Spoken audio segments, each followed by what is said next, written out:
امي كتشري لي حوايج العيد. يا والله السلطانة هوية، مفهمتش علاش انا العرك والحب هذيك كل عميت وسلطان سليمان خيش تبعد عليا هي هويام ولا تيان الزين والعين ام اش تحب ماكش رفيق قاعد نتفرج. رمضان بشوف راهم. يا خليوفة اش نعمل له انا؟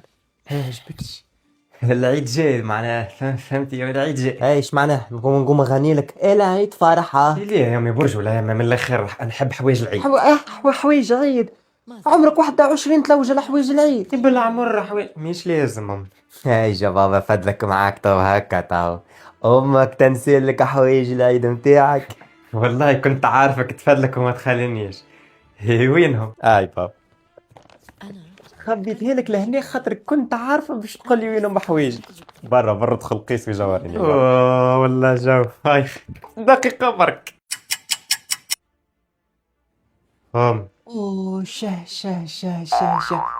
تقول مصنوع ليك انت ما شاء الله على ولدي وصح عليها اللي باش تحوز. ستي اللي باش تحوزني راهي باش تبعثني العادي انا على لبسه اللي لابس دخلت المكاش خومي شنو هو اصفر واحمر بوني اسورتي على السروال الاحمر.